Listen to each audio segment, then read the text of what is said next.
بوتفليقة في القناة الوطنية أمس كما ذكرنا 5 رسائل ل5 دول، يعني كل النشرة كانت ضمن هذه الرسائل. يقول قائل أن بوتفليقة كان بصحة وعافية وكان يتنقل بطائرته إلى كل البلدان، يعني وكانت النتائج هزيلة جدا. الآن وهو مقعد، هل الرسائل ستنوب عن الرئيس؟ لا طبعا، هذا صار معروف. الجزائر غيبت على الساحه الدوليه. الجزائر غيبت، يعني هي ماهيش موجوده. الرئيس ماهوش قادر يلتقي ويمشي ويتحرك وكذا، يعني يكتفي باستقبال رئيس بلديه فرنسيه.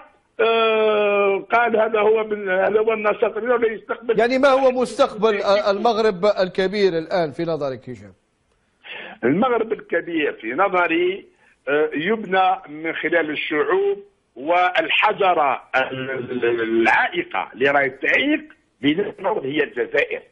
الجزائر عندها عقدة من المملكة المغربية، هذا من جهة. أنا نشوف من خلال جريدة المجاهد البارح أو الأمس تقول بأنه النظام الجزائري يشترط فتح الحدود الجزائر. يعني جريدة المجاهد كان هو الرد الرسمي للجزائر في قضية فتح الحدود مع المغرب.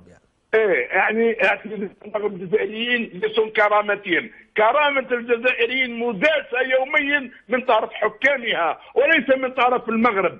كرامة الجزائريين مداسة لما يحكم فيهم رئيس يحقرهم وما يتكلمش معاهم، رئيس حقار به بخوه. هذه كرامة الجزائريين مداسة ماشي من طرف المغرب.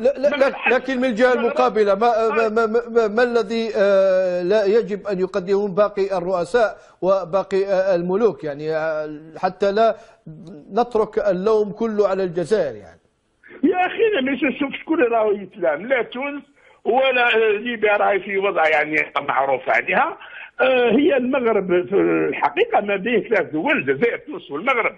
الجزائر اللي جات في الوسط هي اللي راهي خلقها مشكل، هي اللي راهي غالقة الحدود ما بين الجزائر والمغرب، واللي غالقينها مولودين في المغرب وأملاكهم في المغرب، وعنده لما يموت لهم واحد يمشي يدفنوه في المغرب.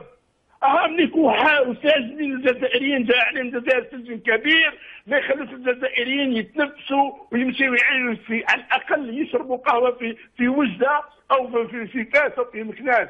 أهمنيك ساجنين الشعب الجزائري بوتفليقة وجماعته اللي هما من مواليد وجدة، والموتفليقة اللي كان حامل الجنسية المغربية، وكان لما حب يدخل في الشرطه المغربيه رفضوه لانه قام تقصيره خصوصا 2 سنتيمتر. يجي اليوم يغلق الحدود مع المغرب ويتكلم لي على كرامه الجزائريين. كرامه الجزائريين داسها بوتفليقه وخوه وجماعته. بوتفليقة في القناة الوطنية أمس كما ذكرنا 5 رسائل ل5 دول، يعني كل النشرة كانت ضمن هذه الرسائل. يقول قائل أن بوتفليقة كان بصحة وعافية وكان يتنقل بطائرته إلى كل البلدان، يعني وكانت النتائج هزيلة جدا. الآن وهو مقعد، هل الرسائل ستنوب عن الرئيس؟ لا طبعا، هذا صار معروف. الجزائر غيبت على الساحه الدوليه.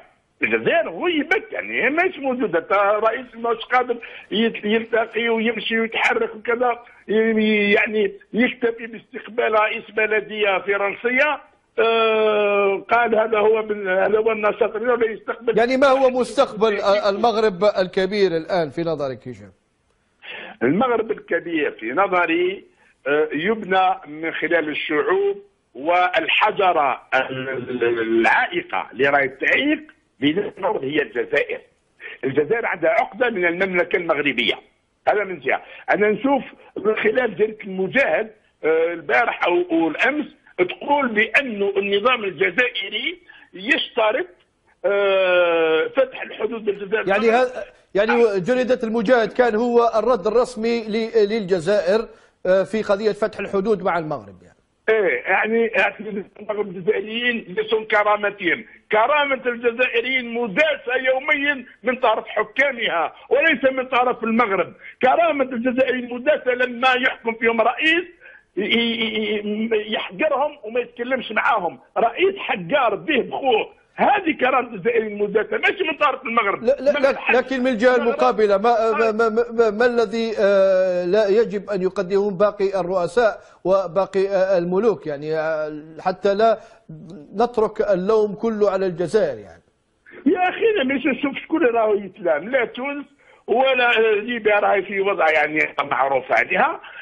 هي المغرب في الحقيقه ما بين ثلاث دول، الجزائر تونس والمغرب. الجزائر اللي جات في الوسط هي اللي راهي خلقها مشكل، هي اللي راهي غالقه الحدود ما بين الجزائر والمغرب، واللي غالقينها مولودين في المغرب واملاكهم في المغرب، وعندهم لما يموت لهم واحد يمشي يدفنوه في المغرب. اهمنيك وساجنين الجزائريين جاء عليهم الجزائر سجن كبير، ما يخلوش الجزائريين يتنفسوا ويمشيوا يعيشوا في على الاقل يشربوا قهوه في وجده او في فاس او في مكناس. اهمنيك ساجنين الشعب الجزائري بوتفليقه وجماعته اللي هما من مواليد وجده، والموتفليقه اللي كان حامل جنسيه مغربيه، وكان لما حب يدخل في الشرطه المغربيه رفضوه لانه قامته قصيره خصوصا 2 سنتيمتر. يجي اليوم يغلق الحدود مع المغرب ويتكلم لي على كرامه الجزائريين. كرامه الجزائريين داسها بوتفليقه وخوه وجماعته.